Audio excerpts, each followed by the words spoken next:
खबर आपको देंगे इस्लामाबाद से, जहां MQM का वफ्द इलेक्शन कमीशन पहुंच गया है। खालिद मकबूल सिद्दीकी की क़यादत में वफ्द की इलेक्शन कमीशन हुक्काम से इस वक्त मुलाकात जारी है।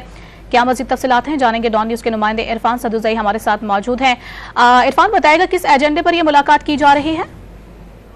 के जो कुछ पॉलिटिशियंस हैं कराची से और कुछ और हल्कों से जहाँ से उन्होंने इलेक्शन लड़े थे, उन्होंने कुछ इंतखाबी धांधली के हवाले से दरख्वास्तें दायर कर रखी थी इलेक्शन कमीशन में। और इसके अलावा जो मखसूस नशिस्तों के हवाले से इलेक्शन कमीशन ने अभी तक सुन्नी इत्तेहाद काउंसिल को अभी अलॉट नहीं की। और इसमें चूंकि सिंध में MQM की काफ़ी सीटें हैं सूबाई असम्बली में, इसके अलावा कौमी असम्बली में, तो ये सारे मामला ज़ेर बहस आए हैं कि अगर सुन्नी इत्तेहाद काउंसिल को ये सीटें अलॉट नहीं की जाती मखसूस नशिस्तें ख़वातीन की और अक़लियतों की, तो ऐसी सूरत में MQM को किस तरह से उन्हें कितनी सीटें आएंगी या सूबे में उनका हिस्सा कितना होगा।